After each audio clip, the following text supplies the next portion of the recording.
ini mengatakan bahwa itu kewenangannya dokter ya untuk menjelaskan itu, bukan kewenangannya kami lebih ke aspek psikologis. Tapi secara pertumbuhan kepala 0 sampai 3 bulan itu pertumbuhannya itu sekitar 2 cm. Jadi kebayangkan 0 sampai 3 bulan itu jaraknya sedikit ya. Jadi dalam 1 bulan mungkin nggak ada pertumbuhan lingkar kepalanya. Mungkin ada. Jadi kalau untuk bayi gitu ya, memang penting sekali itu diukur. Dia bertumbuh nggak gitu ya, membesar nggak kepalanya. Tapi kebayang, masa sih kalau orang diukur terus ya sampai usia berapa tuh tadi ya Bu ya? Misalnya 6 tahun, emang orang akan membesar terus? Kepalanya kan enggak ya? Ada masa di mana dia stuck begitu ya, kemudian perubahannya sangat bertahap begitu. Nah usia 6 sampai berapa saya lupa ya itu. 6 sampai 7 bulan atau sampai 9 bulan lupa. Itu pertumbuhannya hanya 1 cm kayak gitu. Jadi beda-beda. Jangan dicatat ya pilih lepat ke dokter tapi maksudnya ada proses perkembangan yang memang cukup cepat waktu anak, tetapi menjelang usia-usia ke usia 6 tahun dan seterusnya pasti tidak sepesat di awal-awal. Gitu ya. Oleh karena itu, kalau pemerintah meminta kita untuk mengukur itu mungkin supados gampil ya, supados terdeteksi kalau ada sesuatu. Kelihatannya seperti itu.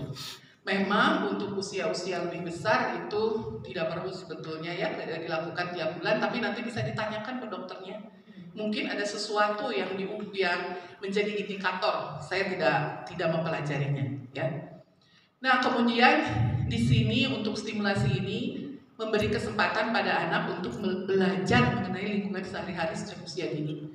Apa sih yang dipelajari anak sejak usia dini itu apa yang dipelajari? Kebiasaan. Kebiasaan itu seperti apa?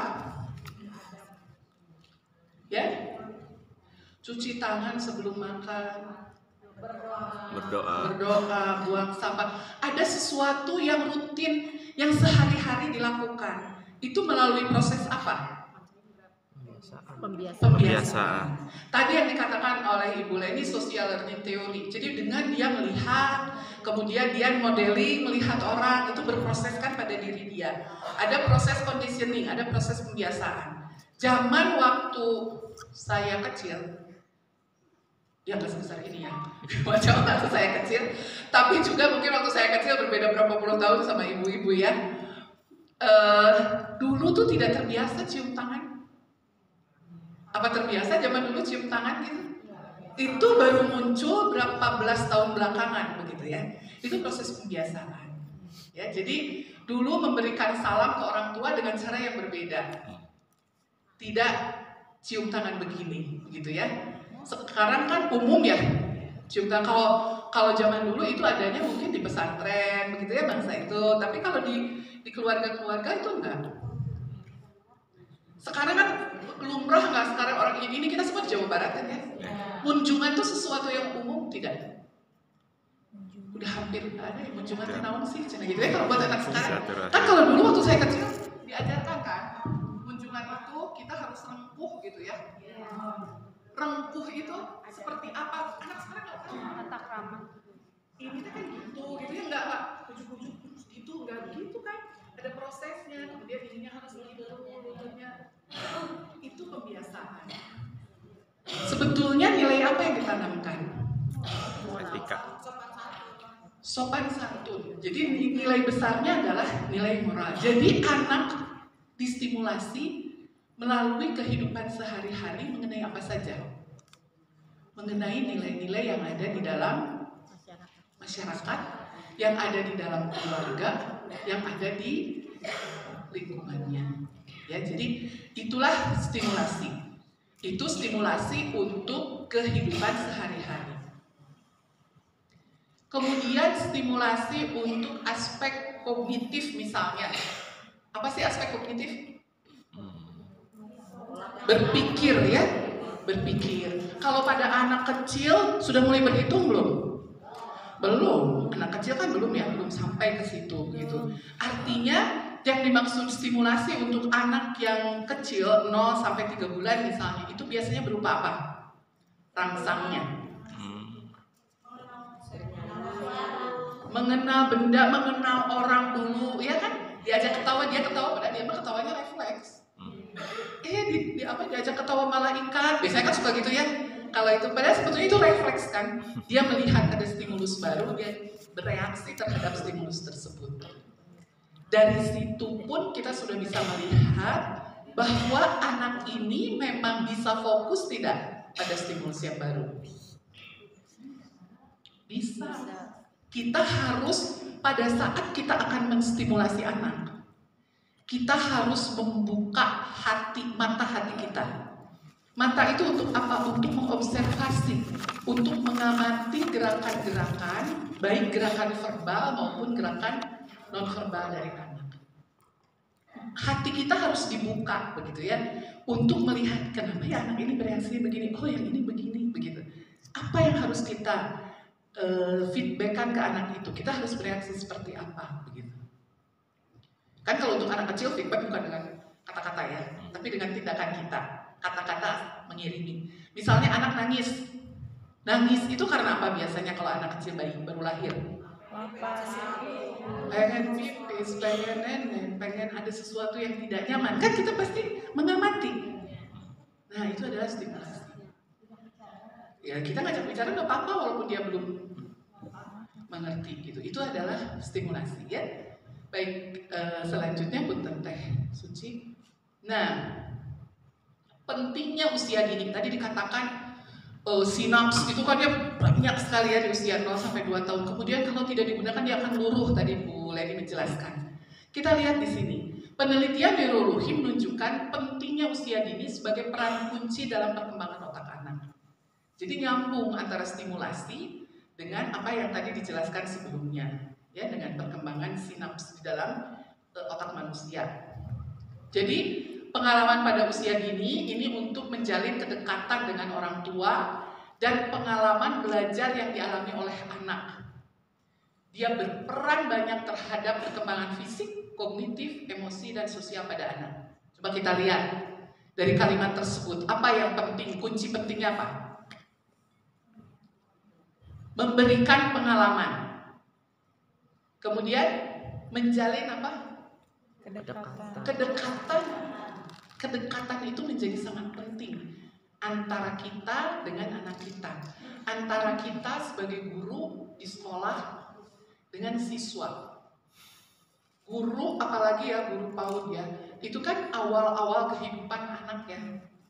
Itu sangat penting, kelekatan itu, kedekatan itu sangat penting. Kami di perguruan tinggi pun sama, karena ada anak juga yang memang sangat membutuhkan kedekatan itu. Tapi kita harus tahu batas ya kalau udah di pendidikan tinggi ya. Kita harus lihat juga sejauh mana itu kita lakukan kedekatannya. Tapi itu harus ada supaya ada rasa percaya pada kita, begitu ya kan? Kepercayaan itu memegang peranan penting dalam proses stimulasi pada anak. Ada yang bisa memberi contoh stimulasi pada anak, kepercayaan menjadi sangat penting, misalnya pada anak PAUD misalnya apa? Ya, belajar mandiri, apa? Mandiri, belajar mandiri. Biasanya dengan cara seperti apa? Mau berani sendiri. Berani sendiri, nah ya. Kalau untuk anak mau berani sendiri, betul ya, mau berani sendiri. Berani sendiri untuk apa? Maju ke depan, ya. Nah, mengungkapkan namanya. Artinya pada saat dia mau maju sendiri, mengungkapkan namanya, dia harus percaya tidak pada kita sebagai guru, sebagai orang tua yang ada di situ. Harus percaya. Percaya untuk apa? Percaya untuk tidak ditertawakan. Anak-anak kan sangat rentan ya, ditertawakan, sangat takut dinilai, begitu ya. Padahal penilaian itu ada suatu proses kan itu ya. Jadi dikasih kepercayaan dulu. Misalnya mahasiswa, silakan ada yang bertanya, diam misalnya gitu ya. Artinya kita harus merangsang dia kan. Oke, tidak ada pertanyaan yang salah. Coba ungkapkan apa? Nanti kita diskusikan. Keluar tuh banyak pertanyaan. Artinya ada keraguan, ada kekhawatiran, Ada ketakutan salah, takut dinilai oleh temannya tidak baik, takut dinilai oleh dosennya tidak baik, begitu kalau mahasiswa. Kalau anak juga demikian sebetulnya. Mereka juga ada perasaan-perasaan itu, begitu ya. Jelas ya, jadi harus ada trust, harus ada kepercayaan dari anak didik kita, dari apa yang akan kita stimulasi terhadap diri kita. Kitanya harus memberi kepercayaan. Bukan berarti tidak boleh ada feedback. Bukan berarti tidak boleh gagal. Karena dari kegagalan juga kan sesuatu yang bisa kita perbaiki supaya anak menjadi lebih baik. Nah, mungkin bisa berbagi sedikit pengalaman di lapangan. Adakah anak yang sangat sulit untuk diajak maju ke depan atau menyampaikan sesuatu ke depan? Banyak. Banyak. Biasanya banyak. Apa yang ibu bapak lakukan? Berikan contoh. Dikasih motivasi. Memberikan rasa nyaman, dikasih motivasi, apalagi? Ya? Oh, didampingi sama temennya. Boleh kita menggunakan peers ya, sesama apa yang ini saya telinganya rada ini kalau agak jauh. Boleh didampingi sama temannya begitu ya, itu bisa. Ada anak yang sangat dependen sama orang lain, takut gitu ya. Boleh sama temannya dulu, nanti lama-lama dilepas gitu ya. Itu adalah proses stimulasi. Makanya saya katakan tadi, proses ini ibu bapak sudah sangat tahu karena sehari-hari menghadapi anak. Jadi sekarang ini lebih ke refreshing, merefresh aja, merefresh apa yang sudah dan pernah dialami gitu ya. Selanjutnya Punten. Nah, di dalam menstimulasi kita satu kelas ini ada beda-beda orang. Ada faktor nature, ada faktor nurture. Faktor nature itu faktor bawaannya, faktor nurture itu faktor pendampingannya. Tiap orang beda-beda kan? Secara alamiah ada sesuatu yang berbeda. Jadi pada saat kita mendampingi anak, kita perlu memahami bahwa setiap anak memiliki perbedaan. Ada unsur bawaan yang sudah terberi dari Yang Maha Kuasa sejak awal kehidupan, terdapat perbedaan individual dalam diri anak. Contoh, kita memperlakukan anak kita sama tidak? Beda. Apakah karena pilih kasih? Bukan. Karena melihat apa? Keperbedaannya itu. Sesuai dengan kebutuhan anak itu, sesuai dengan kemampuan anak itu, kita kan begitu ya? Ya. Itu yang dikatakan sebagai nature. Jadi pada saat kita mendampingi pun akan berbeda. Bukan dalam untuk membedakan antara anak satu dengan anak lainnya. Bukan pilih kasih. Mana ada sih ibu yang pilih kasih sama anaknya gitu ya? Rasanya tidak mungkin gitu. Nah, proses pendampingan terhadap anak menjadi hal yang sangat penting untuk kita lakukan sebagai orang tua dalam rangka mengoptimalkan potensi yang ada pada diri anak. Jadi kita tuh sebetulnya tidak bisa juga membandingkan anak kita dengan standar orang lain. Bandingkanlah anak kita dengan kompetensi yang ada di dalam dirinya, dengan kapasitas yang ada di dalam dirinya. Itu dioptimalkan gitu. Yang dimaksud anak kita di sini adalah murid-murid ya. Itu bisa juga diterapkan di rumah. Berikutnya Punten. Nah, ini dia yang tadi diungkapkan oleh Ibu Leni ya, aspek-aspek perkembangan. Di sini ada penginderaan. Penginderaan itu menjadi sangat penting. Penginderaan untuk anak tuh bukan hanya penglihatan, bukan hanya pendengaran, tetapi juga perabaan, penciuman. Itu dihidupkan semua alat inderanya. Dengan penciumannya dikuatkan, maka kepekaan dia terhadap orang lain juga bisa lebih meningkat. Begitu ya. Dengan perabaan ini dirangsang, maka dia akan lebih lebih tumbuh.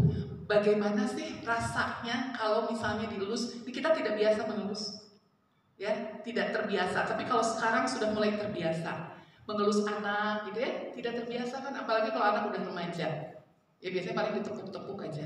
Padahal itu memberikan dampak yang luar biasa. memberikan rasa tenang sama anak, begitu ya, merasa anak diperhatikan oleh kita, merasa anak dimanusiakan oleh kita. Karena seringkali kita tidak sadar, kita menuntut pada anak apa yang kita inginkan, bukan apa yang dia butuhkan. Kita harusnya melihat dulu sebetulnya dia butuh apa ya. Dari situ baru kita melakukan stimulasinya. Bukan menurut kita harusnya demikian. Kalau harusnya yang akan terjun ke masyarakat nanti itu siapa? Kita atau dia? Anak kita. Kita kan menyiapkan mereka untuk siap terjun ke masyarakat dari mulai PAUD ya. Nah sekarang yang akan terjun itu nanti siapa? Bukan kita, mereka. Artinya kita harus mulai mau peka terhadap kebutuhan anak-anak, gitu ya. Walaupun berbeda-beda kebutuhannya. Nah di sini ada ke motorik. Motorik ini bisa motorik kasar, bisa motorik halus ya. Apalagi 0-5 tahun ya. Motorik kasarnya itu seperti apa? Sering di PAUD di TK. Nangkap bola, melempar bola, begitu ya, lari di dalam titian dan seterusnya ya. Loncat-loncat dengan jarak tertentu, dia seimbang atau tidak gitu. Ya, itu. Kemudian kalau motorik halus, meremas, menggunting, merobek, kan yang seperti itu. Itu adalah motorik halus. Tadi dikatakan kalau ini seperti sederhana ya, tripod itu ya, menulis. Padahal kekuatan di sini berpengaruh. Itu jadi secara fisiologis, secara neurologis ada hal-hal yang memang juga terkait satu sama lain di dalam tubuh anak. Oleh karena itu seringkali juga dikaitkan antara keseimbangan anak dengan faktor kecerdasannya. Kenapa keseimbangan dikaitkan dengan faktor kecerdasan gitu ya? Kan itu motorik. Keseimbangan kan motorik ya. Tapi kenapa seringkali dikaitkan dengan kecerdasan? Untuk masalah apa? Kecerdasan biasanya diukur melalui apa kalau di sekolah? Kecerdasan biasanya diukurnya melalui apa? Bisa menjawab. Diberi pertanyaan dia bisa menjawab atau tidak. Kemudian apa lagi? Kemampuan anak berkomunikasi. Kemudian apa lagi? Memahami apa yang diminta oleh kita, memahami instruksi dan sebagainya. Untuk itu butuh apa dari seorang anak? Butuh kemampuan untuk apa? Wawasan yang luas. Susah bicaranya, berpikir gitu ya kan di sini ya, berpikir. Yang dibutuhkan adalah fokus. Ya, betul nggak? Betul. Dia butuh fokus pada sesuatu. Kalau seorang anak keseimbangannya tidak terlalu baik, biasanya fokusnya juga kurang baik, atensinya kurang baik. Bisa dilihat nggak di kelas contohnya yang seperti itu? Ya. Anak yang bagaimana biasanya di kelas yang keseimbangannya agak kurang bisa terkelola? Riuh. Tidak bisa diam. Ya. Ya? aktif, anak yang aktif. Dia seringkali dibilang hiperaktif gitu ya, padahal mungkin Belum tentu. belum tentu ya. Mungkin dia memang banyak gerak begitu ya. Nah, tapi tidak terkelola dengan baik gerakan-gerakannya. Oleh karena itu di dalam kelas biasanya agak susah fokus. Oleh karena itu seringkali keseimbangan dikaitkan dengan kecerdasan. Jadi sebetulnya bukan secara langsung, tapi ada proses berpikir yang terganggu pada saat itu. Terganggu bukan terjadi gangguan ya. Itu bisa kita bereskan aja keseimbangannya, nanti dia biasanya bisa fokus. Ya, kecuali kalau ada faktor lain, itu harus kita kerjasama dengan dokter. Nah, kemudian berpikir, berbahasa dan berbicara, tadi sudah diberitahukan ya oleh Ibu dan Bapak. Kemudian bertingkah laku sosial, berhubungan secara sosial, mau berbagi sama orang, mau peduli sama orang, atau sendiri aja gitu ya, mau berteman. Dan itu perlu kebiasaan kan? Butuh, perlu. Sangat-sangat perlu. Kemudian mengenal dan mengelola emosi. Ini yang sering terjadi pada anak-anak kita. Teh suci. Nah, kita lihat di sini gerakan yang melibatkan sebagian besar otot tubuh dan biasanya memerlukan tenaga. Itu gerakan kasar yang seringkali kita katakan sebagai motorik kasar. Ya. Kemudian gerakan halus, gerakan yang dilakukan oleh bagian tubuh tertentu saja dan hanya melibatkan sebagian kecil otot anak. Yaitu adalah motorik halus, dan tidak memerlukan banyak tenaga. Ya. Kemudian ada kecerdasan, kemampuan daya tangkap, daya pikir, daya ingat, dan kemampuan anak untuk memecahkan suatu masalah. Itu adalah wadahnya di kecerdasan. Ya. Selanjutnya, nah kita lihat ada komunikasi pasif. Ya. Apa tuh komunikasi pasif? Biasanya kemampuan anak untuk mengerti isyarat dan pembicaraan orang lain. Dia ngerti isyarat dan pembicaraan orang lain, itu adalah komunikasi pasif. Kalau komunikasi aktif, mampu ya mengungkapkan perasaannya, mampu mengungkapkan keinginannya dan pikirannya melalui tangisan, gerakan tubuh ataupun kata-kata. Waktu kecil itu tangisan, gerakan tubuh, tapi udah besar harus kata-kata. Dan jangan dianggap, oh ya kita mengerti gitu. Kalau kita mengerti tapi tidak kita sampaikan, maka anak tidak akan terstimulasi ya. Nah, kemudian tingkah laku sosial, kemampuan anak dalam bergaul dan bersosialisasi. Salah satunya adalah bergaul dan bertingkah laku dengan anggota keluarga dan juga orang lain di lingkungan sekitarnya. Kemudian menolong diri sendiri, kemampuan dan keterampilan melakukan hal-hal yang sederhana berkaitan dengan kehidupan sehari-hari anak. Ini mah biasa. Ya. Kita bicara apa sih hubungannya dengan penurunan stunting? Begitu ya? Apa urusannya kita membahas aspek perkembangan dengan penurunan stunting? Ya kan? Kenapa harus tahu? Kenapa harus paham? Begitu. Nah,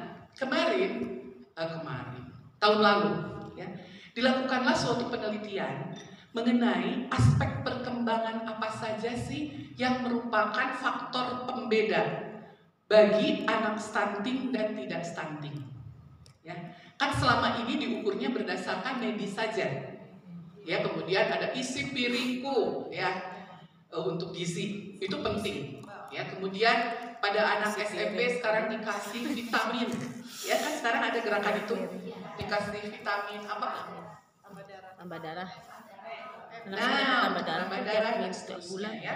Kemudian ada lagi pengukuran yang terus-menerus tuh, tinggi badan, berat badan dan seterusnya kan, itu indikasi. Kalau misalnya usianya sekian, maka tinggi badan yang normal adalah sekian, berat badannya adalah sekian. Kalau kurang, apakah betul kita bisa mengatakan langsung stunting? Tidak, bisa juga faktor genetik ya. Misalnya keluarga saya sebesar gini. Jadi kalau ada yang sebesar ibu, dianggapnya kecil. Ya kan bukan stunting ya.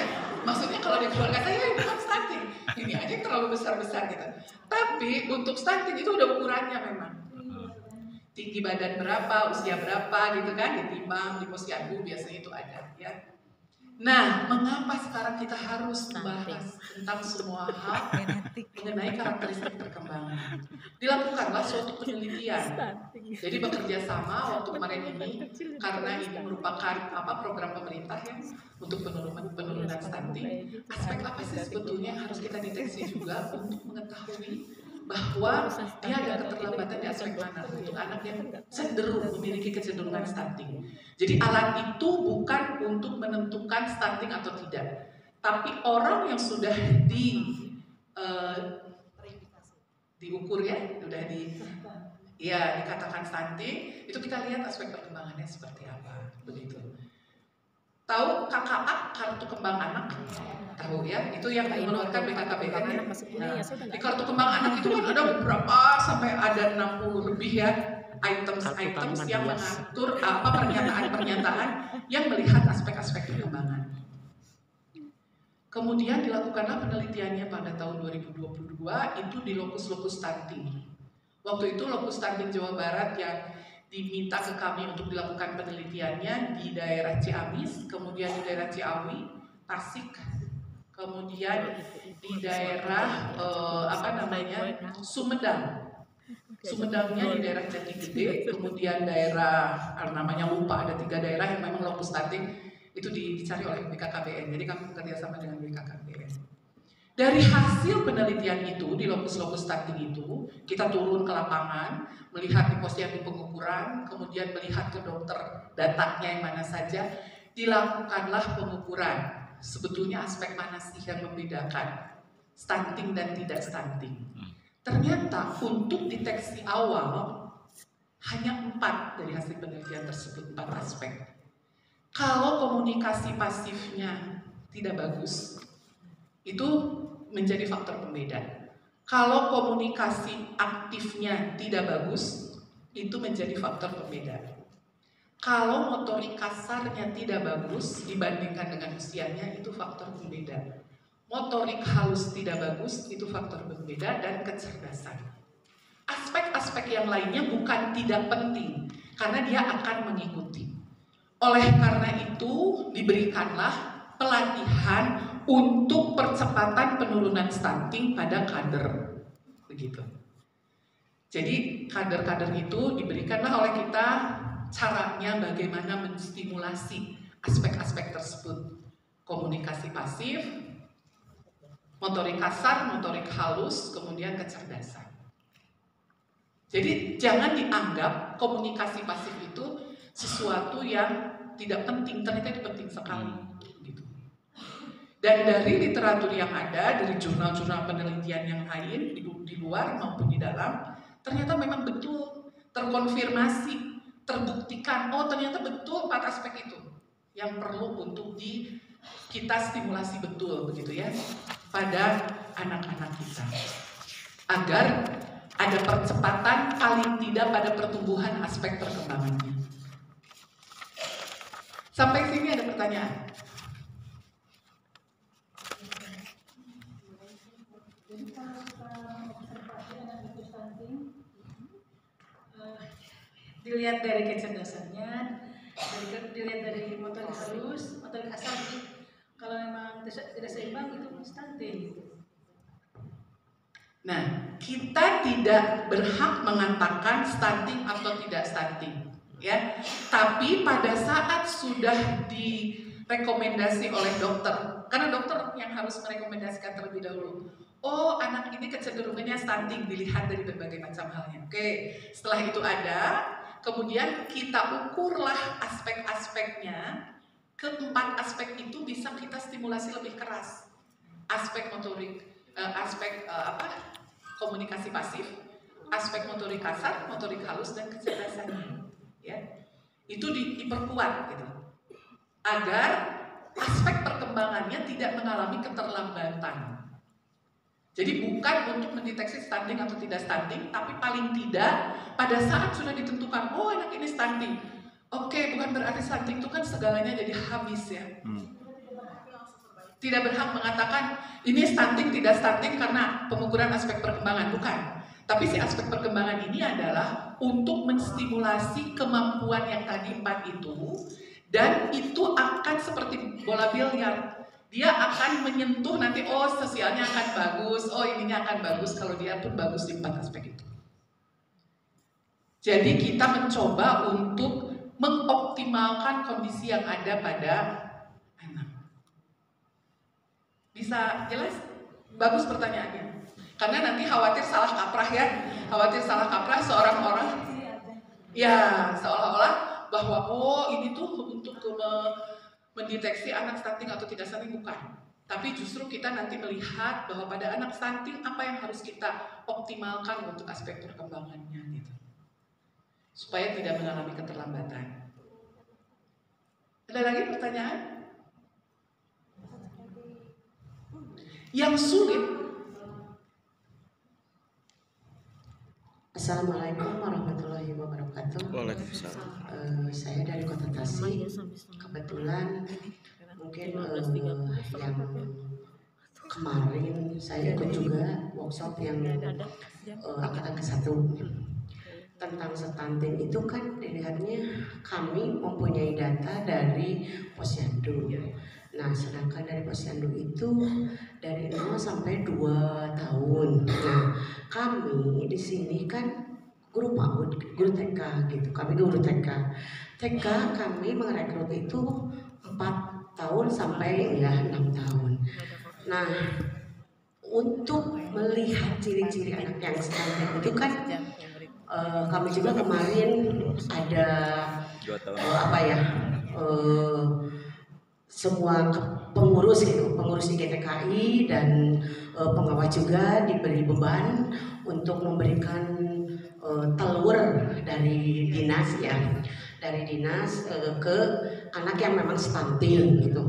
Itu kan bukan maksudnya gini, itu saya tidak tahu. Oh, anak ini yang stunting begini ciri-cirinya, karena kami kan TK gitu, TK.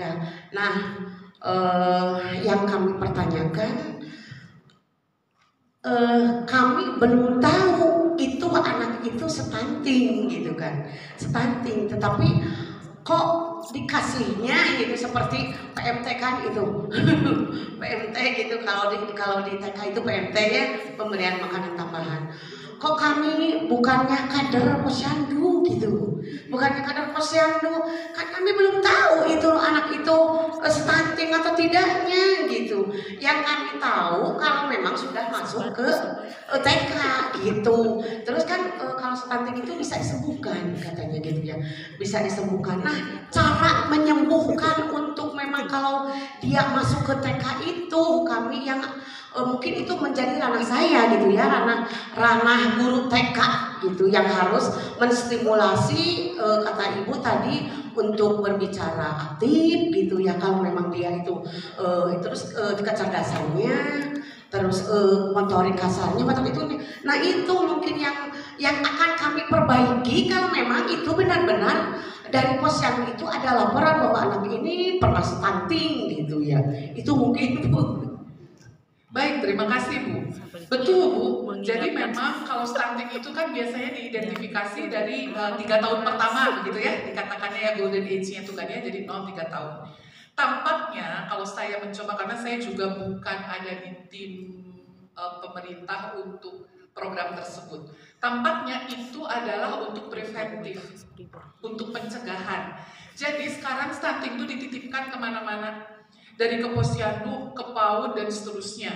Kemarin kami diminta di Ogan Komering Ulu di Sumatera Selatan untuk memberikan pendampingan bagi guru-guru, bukan saya ya, kami yang membuat modulnya, tapi yang memberikannya SEAMEO, ada Southeast Asia untuk terjun ke lapangan, mendampingi guru-guru bagaimana untuk memperhatikan anak-anak supaya dapat distimulasi dengan baik begitu. Nah, kembali ke pertanyaan Ibu, ini kan semua di PAUD. PAUD itu usia berapa? 0 sampai 6. TK 4 sampai 6. Ada yang 2 sampai 4 tahun. Kami melakukan penelitian ini sampai anak usia 5 tahun. Begitu ya. Karena kami tidak mau hanya di sini saja, tapi di anak usia sampai 5 tahun, karena 6 tahun pasti relatif sama. Bagaimana? Apakah tetap keempat aspek ini yang harus distimulasi kalau memang dia teridentifikasi stunting oleh dokter begitu ya? Ternyata benar. Jadi ibu dan bapak yang ada di sini bisa menstimulasi aspek tersebut supaya terjadi optimalisasi di dalam perkembangan aspek-aspeknya tumbuhnya. Orang sekarang kita berpikir, kenapa sih komunikasi pasif harus dirangsang? Apa pentingnya sih buat kehidupan gitu? Berpengaruh kemana komunikasi pasif? Orang mau mengerti. Tadi kan dikatakan ya, komunikasi pasif itu kemampuan anak untuk mengerti syarat, isyarat dan pembicaraan dari orang lain. Itu berpengaruh kemana? Kemana-mana, ke pemahaman bagaimana dia nanti bersosialisasi dan seterusnya. Tapi di kurikulum mereka itu jelek. Gitu. Jadi waktu itu kami dikasih amanahnya untuk mengukur anak 0 sampai 3 tahun maksimal, kami minta dan kami mau sampai 5 tahun. Karena supaya itu, karena sudah terbayang gitu, ini pasti kenanya bukan hanya ke kader atau posyandu, pasti semua akan diikuti program ini gitu ya. Karena kan di tahun 2024 diharapkan sudah berapa persen? Butuh ya. Bukan 14%, kemarin dimintanya turun lagi gitu kan ya, gitu. Padahal stunting itu kan naik turun ya kondisinya ya. Kita nggak bisa dikatakan sekarang di Tasik wilayah tertentu lokus stunting, padahal di wilayah lain kan enggak gitu. Dan itu bukan suatu aib sebetulnya, tapi untuk optimalisasi menghadapi era berikutnya gitu. Anak-anak kita harus bagaimana pertumbuhannya. Terjawab nggak, Bu? Kalau berdiri sama saya Ya, jadi memang kenapa diberikannya dan dia mau belum tentu stunting, kenapa jadi harus kita memberikan telur dan seterusnya ya? Tampaknya itu Sama anak keren, lebih tinggi lagi. kelihatannya ya. Nanti cuma sesaat-saat, jadi troubleshooting ya istilahnya ya, ada persoalan seret gitu ya, nah itu mungkin yang bisa kita kasih masukan. Ya.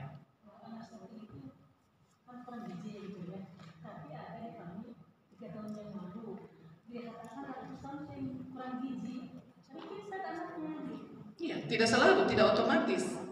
Tidak otomatis, makanya perlu dilihat gitu. Tidak setiap anak stunting. Iya, dokter yang mengatakan. Mungkin kenapa pintar, anaknya punya potensi bawaan.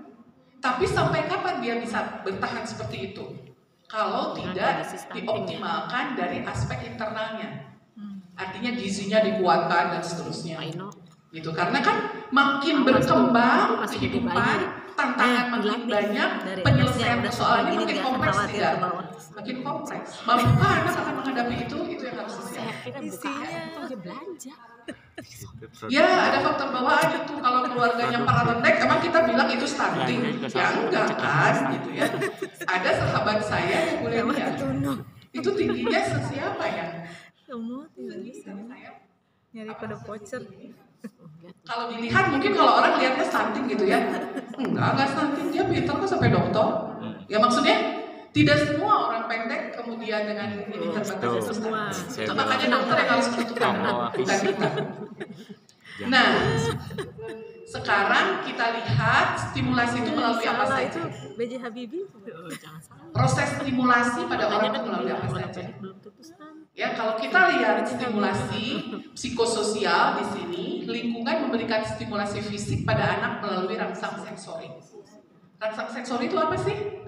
Tadi penglihatan, perabaan, pendengaran, demikian pula stimulasi emosional diberikan oleh orang tua pada anak melalui hubungan afektif anak dan orang tua. Hubungan afektif itu hubungan apa? Ada. Apa yang terjalin? Kalau hubungan afektif itu harus mengandung unsur apa? Akhlak. Ya. Kedekatan, ada rasa sayang, ada rasa kepedulian. Ya. Jadi itu yang harus dibangun. Samalah hubungan anak dengan orang tua sama aja hubungan suami istri. Maksudnya relasi suami istri. Itu harus dibangun nggak, Bu? Relasi suami istri? Harus. Wajib kan? Kalau ke anak wajib nggak? Wajib. Kontennya sama tidak? Sama intinya mah. Hanya konteksnya yang berbeda. Ada suami saya mah sayang ke saya, nggak perlu lagi diperhatikan, bisa nggak begitu? Nah, suami begitu itu katanya nggak bisa begitu. Nggak bisa. Ya. Kita cari lagi. Suami juga sama gitu kan? Iya. Tetap harus ada stimulasi untuk apa ya? Ada me time-nya gitu untuk ngobrol itu jangan masing-masing dengan gitu ya. Nah, ngarepek masing-masing dengan dunianya. Itu kan tidak mengandung muatan afektif tadi tuh. Itu penting sekali untuk relasi emosional antara orang tua dengan anak, antara kita pasangan suami istri. Harus disirami terus, nggak mungkin kalau kita tidak menumbuhkan gitu ya. Ini pernikahan pasti kan udah pada lama ya, ada yang sebentar mungkin kalau dilihat, maksudnya baru sebentar.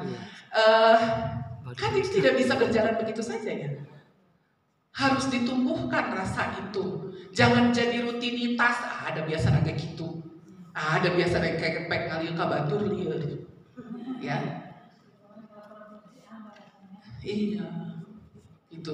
Ke anak pun demikian. Kenapa kalau ke anak? Ke anak itu anak tuh tumbuh terus kebutuhannya sesuai dengan tuntutan kehidupannya. Waktu kecil dia begini, remaja begini, menjelang dia mau menikah begini gitu kan. Kita harus terus. Nah, disinilah stimulasi psikososial menjadi sangat penting buat anak, ya.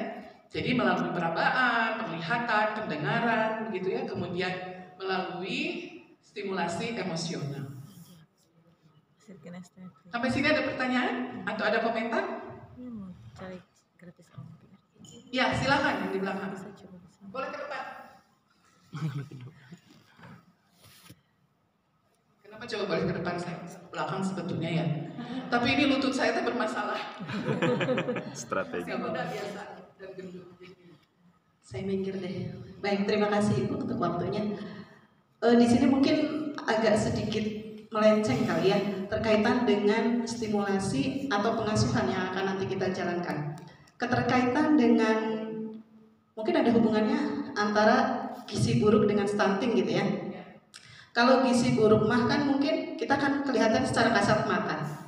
Jika anak ini sudah mengalami kedua hal tersebut, anggaplah ada dua anak yang mengalami berbeda-beda, atau mungkin justru anak dengan satu anak dengan dua kasus. Bagaimana? Apakah bisa kembali normal? Nah, ketika sudah normal, bagaimana cara mempertahankannya? Terima kasih. Terima kasih. Gizi buruk, kita bisa nggak gizi buruk? Bisa. Misalnya contohnya apa? Misalnya kita makan apa sok? Makan seblak. Bukan berarti saya nggak suka, saya juga suka seblak. Tapi maksudnya kan kita harus ngatur ya. Harus gizi seimbang gitu. Ada yang tidak suka bakso di sini? Suka. Enggak kan, pasti suka ya. Bergizi enggak sih? Ketularan. Ya kan? Artinya tergantung masih kita gitu kan. Ada pembenaran di dalam diri kita. Tuh nah sekali-sekali. Sekali-sekalinya tuh sebulan berapa kali? Karena jam sebelas Sama aja dengan rutin itu. Sekali-kali. Kenapa di Jawa Barat Sekali-kali, muncul kan. stunting dan relatif tinggi gitu ya angkanya? Bukan karena tidak tersedia, tapi tidak diolah sebagai sesuatu yang memang menstimulasi untuk gizi gitu. Makanya ada isi piriku dan seterusnya. Karena kesadaran kadang-kadang kan orang tua juga, apalagi zaman sekarang ya, orang tua asik dengan HP-nya. Makan itu, yuk, ketinggalin tuh tuang nasi gak kumaha. Sayurnya dipapak enggak. Apakah anak dirangsang? Tidak. Memakan buah-buahan gak usah yang bagus ya, misalnya jambu batu. Nah, ini bahasa Indonesianya jambu batu tuh. Jambu biji lah gitu ya. Nah, itu kan rada gelas gitu ya, ada yang maging gitu. Nah, itu tuh sangat bagus kalau anak itunya dikeluarkan dulu ya si bijinya ya. Terus itu tuh sangat bagus untuk dia kekuatan otot-otot ini sangat berpengaruh pada kemampuan dia. Dia harus jangan terus bubur gitu lembut kecuali kalau ada catatan dari dokter ya ada masalah dengan perutnya. Tapi kalau enggak itu harus disambungkan. Kalau saya mah sudah ompong kiri kanan, belum ke dokter lagi dah reaksi ya. Bukan contoh yang baik. Nah, gizi buruk Ibu itu bisa dioptimalkan melalui gizi yang seimbang dan itu butuh proses. Biasanya ada program tambahannya ya additional suplemen dari dokter. Nah, kemudian perkembangan aspek-aspek lainnya dalam kehidupan jadi stimulasi itu. Kalau waktu kecil melalui aspek-aspek perkembangan ini. Karena dia menjadi dasar untuk nanti dia belajar, untuk nanti dia berhubungan dengan teman, untuk nanti dia menyelesaikan persoalan. Ini adalah dasar-dasarnya. Dasarnya mah sepele, gak susah. Tapi nanti ke depannya itu akan berdampak banyak. Ya. Bagaimana menyeimbangkan itu supaya tidak turun lagi begitu? Bagaimana? Iya, siapa yang harus mendampingi kalau barudak? Orang tua. Jadi yang harus diedukasi siapanya? Orang tua. Orang tua. Iya. Kenapa? Makanan bergizi tidak harus mahal ya. Memang betul ada hal-hal tertentu yang mahal. Itu mas sudah di luar jangkauan kita ya. Sudah di luar jangkauan kita karena kan harusnya pemerintah memberikan fasilitas itu kalau di dalam undang-undangnya ya keadilan dan seterusnya kan itu sesuatu yang di luar jangkauan kita lah. Tapi di dalam kehidupan sehari-hari banyak hal yang bisa kita optimalkan, tidak harus mahal. Sekarang ya kalau daging itu kan mahal ya, sekilo tuh berapa coba sekarang? Daging ayam itu 30. Kalau di Bandung mas 140, kalau yang bagus teh mahal. 100 dia lagi. Ya, pas dalam apalagi gitu ya. Kita cari apa? Kita mau cari kaldu, bisa kan? Ceker bisa nggak jadi kaldu? Bisa. Bisa. Bikin sop misalnya kan kaldu. Nah itu edukasi itu ke para orang tua. Nah oleh karena itu yang tadi saya ceritakan kenapa guru PAUD diberikan pelatihan untuk mendampingi orang tua, karena susah menjangkau langsung orang tuanya. Kader juga seringkali susah menjangkaunya, tapi kalau melalui guru mereka lebih mau mendengarkan. Oleh karena itu, bagaimana orang tua harus memperlakukan anaknya, dititipkanlah ke PAUD. Gitu. Jadi itu mah amanah yang mudah-mudahan amalnya berkelanjutan terus buat kita semua gitu ya. Jadi seperti itu. Jadi itu Bu. Jadi berdampaknya tuh terus menerus ya, tapi kita harus kuatkan. Misalnya ada kasus ini anak orang kaya gitu ya kasusnya tuh, yang secara kognitif mah tidak mungkin dia kekurangan gizi. Pada saat hamil ternyata zat besinya kurang. Itu sangat banyak sekarang. Kenapa? Kenapa tuh? Maaf ya lutut suka tiba-tiba nyeri. Makanannya instan, kemudian bukan hanya makanan. Kopi, teh. Yang terus anak-anak sekarang kan banyak di coffee shop. Itu kan sebetulnya meluruhkan meluruhkan zat besi. Bukan tidak boleh, tapi kalau terus menerus apalagi menjelang hamil dan seterusnya kan itu bahaya. Gitu. Ya, jadi sebetulnya edukasi kesehatan menjadi sangat penting untuk stimulasi psikososial ini. Ya. Ada lagi pertanyaan? Kalau tidak ada, ini stimulasi pada anak bayi ya. Tingkatkan rasa ingin tahu bayi Anda melalui attention. Attention itu perhatian ya. Kemudian attention span, jadi rentang perhatian. Kalau bayi kecil biasanya dikasih apa di atasnya? Kerincing gitu. Itu attention span. Jadi dia memperhatikan, itu mulai sebetulnya dirangsang belajar untuk itu. Kemudian ada memori ya. Ingatan dia dirangsang di situ, kemudian ada nervous system di sana. Indra penciuman. Jadi ada perkembangan sistem di dalam otaknya. Itu mah kan kita dari zaman dulu juga pasti dikasih itu ya kerincing mau apapun lah. Tapi kan nggak kepikir ke attention span. Ya. Tapi sebetulnya itu ke attention span sebetulnya bagaimana dia merangsang, gitu ya, melihat sinar pada bayi itu tidak terlalu bagus kalau terlalu keras. Misalnya bawa bayi ke mall, itu terlalu banyak rangsangnya buat bayi, itu tidak bagus. Kalaupun tidak ada yang jaga di rumah, pakai tutuplah strollernya, itu pakai strollernya pakai tutup buat matanya, karena cahaya di mall tuh bukan hanya udara ya, udaranya udah jelas ya, kadang-kadang kan kita nggak tahu yang sehat yang nggak sehat gitu ya di mall tuh. Nah tapi itu cahaya juga buat bayi itu berat ya. Selanjutnya ya ini early birth stimulation ya, dari 1 sampai dari baru lahir sampai 1 tahun ke sebelah. Ini mengulang kembali sebetulnya sensori motor itu menjadi sangat penting ya, sensori exposure itu. Kemudian anak itu mengembangkan dirinya melalui rasa ingin tahu secara natural. Apa misalnya contohnya rasa ingin tahu secara natural? Bayi Menyusu. rasa ingin tahu secara natural biasanya apa yang dilakukan oleh bayi? Kalau ada suara Apa-apa Memasukkan ke mulut. ya. Itu kan rasa ingin tahu, gigit jarinya lah apa gitu ya. Nah itu adalah mengembangkan rasa ingin tahunya. Jadi kita pun harus memberikan batasan pada bayi. Misalnya bayi merondang gitu ya, terus ada apa namanya teh? Ada kedalaman. Anak mah kan nggak tahu ada kedalaman. Merondang, ya terus ya ingin mencoba. Nah itu kita harus dibatasi. Kemudian dikasih feedbacknya dengan memindahkan. Terus kita kasih contoh bahwa itu bisa jatuh kalau bola dilempar ke situ gitu. Itu adalah pada masa bayi. Selanjutnya, nah ini tahapan-tahapan bermain ya.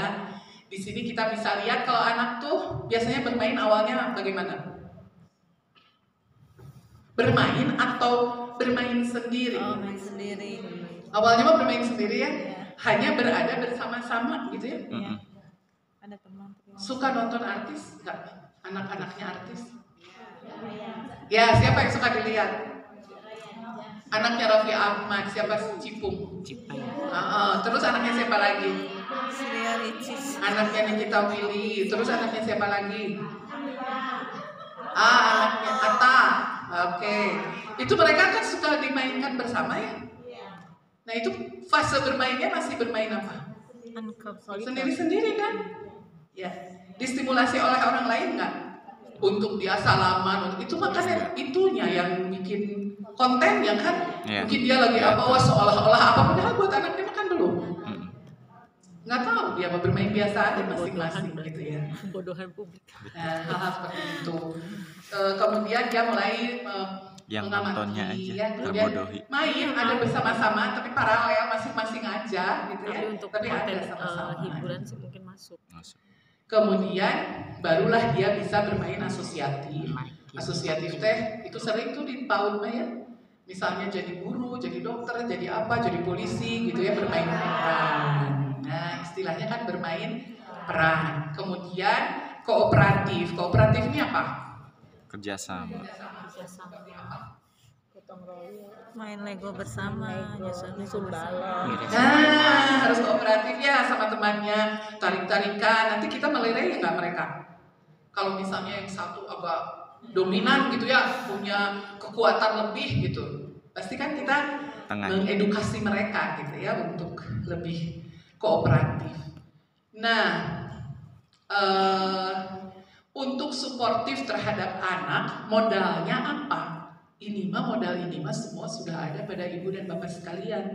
Karena ibu bapak dan sekalian punya apa? Punya passion ya, punya apa sih namanya teh? Ketulusan gitu ya untuk mendidik anak-anak. Kalau orang yang punya ketulusan untuk mendidik anak-anak, pasti ini ada pada diri ibu dan bapak. Cintai anak dan berikan perhatian secara tulus pada anak.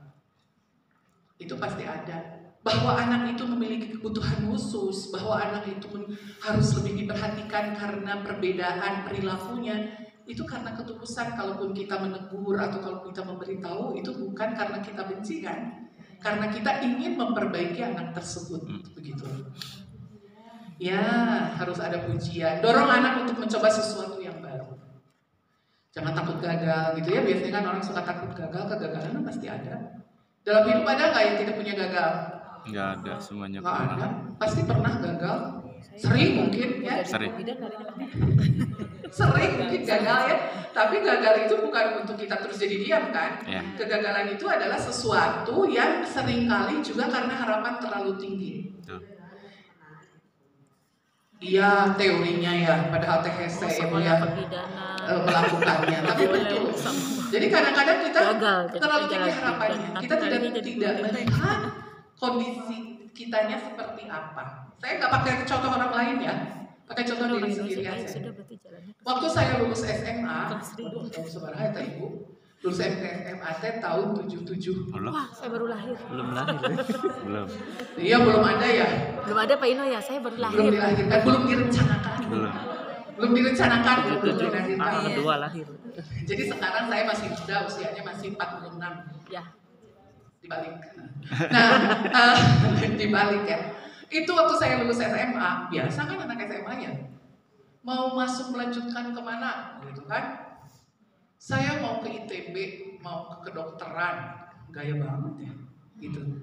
Bari waktu SMA nanti nggak rajin, kerjanya main. Secara logika bisa lulus nggak? Rek kumaha biasa lulusnya, gitu. Tapi namanya juga remaja, rasanya udah kok saya udah belajar, padahal mah minim banget kalau diperhatikan. Singkat cerita, biasa kalau masuk ke perguruan tinggi itu 78, harusnya saya angkatan 78. Tidak diterima di ITB, tidak diterima di kedokteran. Itu kegagalan bukan? Kegagalan. Gagal. Teman-teman diterima, saya nggak diterima, gimana ya? Gitu kan ada kan gitu. Tapi apakah mau menyikapi kegagalan itu? Dari siapa motivasi itu dapat? Dan lingkungan. nah, kita berperan sebagai orang tua mereka yang gagal. Saya pun belum tentu saya mau ikut tes lagi dan seterusnya kalau tidak memiliki orang tua yang mendampingi saya dengan ketulusan menerima kegagalan saya. Kebayang gak anak pertama gagal? Iya. Ada contohnya buat adik-adiknya, eta si cecete kumaha gitu. Gue nangis ya. Kan? Tapi kalau orang tua memberikan pendampingan yang optimal buat kita, kitanya bisa termotivasi. Tapi kalau tidak, kebayang deh, saya juga nggak kebayang bisa seperti sekarang gitu. Artinya kegagalan itu pasti akan dihadapi dalam setiap kehidupan. Tergantung diri si anaknya, tapi tidak semata-mata anak. Pendamping yang ada di lingkungan anak itu memegang peranan besar. Nah, siapa sekarang yang jadi pendamping? Ya kita ini, Ya. ibu dan bapak dan saya Peran juga sama sudah sekarang jadi berubah. pendamping buat para Dulu mahasiswa. mau didampingi sekarang. Ya, Ada anak yang udah benar. tinggal ayah, wah saya Nyadar. mau menyelesaikan. Ada aja yang seperti itu teh. Tapi toh bisa pada akhirnya gitu ya. Harus leukeun kan aya nu pernah dileukeunnan, aya nu mandiri, aya nu macam-macam. Leken tuh apa? Apalagi guru-guru di PAUD. Kalau mahasiswa nggak bisa bicara, kalau guru di PAUD kan kita harus lebih menajamkan. Semua badan kita tuh harus lebih tajam kalau untuk guru di PAUD itu luar biasanya Bapak dan Ibu sekalian tuh di situ. Kalau kami melihat, tapi anak-anak tuh bisa bertanya langsung. Tapi kalau ibu dan bapak, anak-anak itu perlu kita perhatikan betul. Ya, nggak bisa gitu tiba-tiba si anak tuh, bu saya teh gini-gini, itu budak mah murah-murah kali mah, jarang ya. Anak teh kan Tapi nggak ada yang kepekaan kita yang harus dibuka. Ya. Nah, kecuali di berikan kesempatan pada anak untuk bermain dengan teman sebaya, ekspresikan perasaan kita pada anak, tetapkan kegiatan sehari-hari, dan pahami perasaan yang diekspresikan oleh anak. Ya. Kita perlu memahami sebetulnya dia tuh ekspresinya, ekspresi apa ya? Ekspresi kesalkah, ekspresi senangkah, atau apa? Harusnya senang. Tapi hidupnya kan fluktuatif ya. Ada tidak senangnya. Kalau tidak senang teh karena apa? Gitu ya. Ada. Kadang kita perlu pahami dulu. Sebetulnya memahami itu tidak harus dengan Jangan cerita aja sama anak. bisa dekati aja, kita memberikan rasa nyaman gitu ya. Dia merasa kita ada, itu udah sesuatu buat anak. Merasa dianggap keberadaannya itu menjadi sebagai sesuatu yang sangat penting bagi anak. Selanjutnya, Teh Putri. Nah, learning experiences to stimulate your child's development, bermain dengan melibatkan tangan, bukan hanya untuk kesenangan anak, tapi juga untuk membantu anak dapat berinteraksi secara fisik. Jadi ini harus diaktifkan ya. Apapun jenis permainannya, itu udah jago lah, nggak usah dikasih tahu. Ikutkan anak Anda dalam kegiatan keseharian kita, membaca dan bernyanyi bersama anak. Ini membaca ya yang agak kurang sekarang ya dengan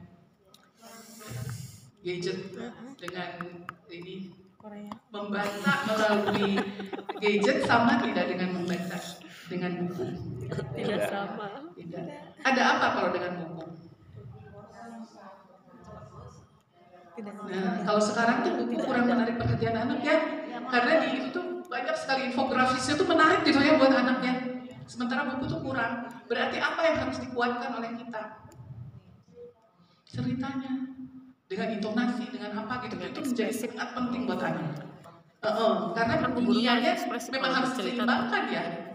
Sekarang memang dunianya IT ya, digital. Tapi tetap hal-hal yang sifatnya tidak digital, ada yang sangat berperan terhadap perkembangan Lucu sih seseorang. guru saya gini. Bu, Misalnya di- mewarnai di- bisa ini digital. nih anak ini nanti lagunya. Bisa, tapi bagaimana dia bisa kan ya? Tapi bagaimana Guru bilang, tidak membantu melatihnya gitu kan? Terus yang digital itu kan gampang sekali dihapus ya. Ya. Melenceng keluar, saya hapus kok aja. salah anak apa? Melenceng keluar, hapus aja. Gitu. Jadi si anak tidak mendapatkan feedback yang utuh dari aktivitas motoriknya. Jadi harus ada variasi memang, ya. Seringkali kalau anak sekarang tuh jadi kalau harus mewarnai ya, yang ada batasnya seringkali jadi kucuk gitu ya. Nah, kesabarannya juga agak kurang. Membaca hitung kesenangan terjadi bersama anak. Jadi kesenangan-kesenangan apa yang terjadi sama token aja, pakai token ya, pakai dia dapat sesuatu gitu ya, dikasih hadiah, bukan hadiah tapi kasih bintang, kasih reward ya, kayak gitu. Kemudian ajari anak bahasa lain selain bahasa ibu ya, setelah mereka besar itu mulai bicara bahasa lainnya, bahasa Indonesia. Bahasa ibunya apa? Kalau saya bahasa ibunya bahasa Sunda. Jadi bahasa lainnya bahasa Indonesia sebetulnya ya. Walaupun kalau ke luar negeri dibilangnya bahasa ibunya bahasa Indonesia pasti ya. Selanjutnya, nah tadi Bu Leni menjelaskan tentang tugas perkembangan. Tugas perkembangan di setiap tahap perkembangan itu ada kan ya. Nah ini sumber dari tugas perkembangan itu fungsi dan struktur biologis. Jadi kematangan biologis dan fungsinya itu merupakan sumber dari tugas perkembangan. Jadi kenapa motorik halusnya harus begini, harus begitu, itu sangat terkait dengan struktur biologis masing-masing berbeda. Kemudian tugas yang muncul dari tuntutan masyarakat. Masyarakat menuntut apa? Gitu ya. Kemudian nilai dan aspirasi pribadi. Masyarakat menuntutnya. Jadi masing-masing keluarga, masing-masing orang tua, masing-masing guru mempunyai nilai dan mempunyai aspirasi pribadi terhadap capaian yang ingin dicapai oleh anak-anaknya. Kita senang nggak kalau anak kita berhasil, murid-murid kita? Senang. Itu sesuatu yang buat kita kayaknya zaman dulu waktu saya masih ya SMA gitu. Kalau orang tua bilang kalau guru tuh senang kalau anaknya berhasil, rasanya masa sih gitu ya.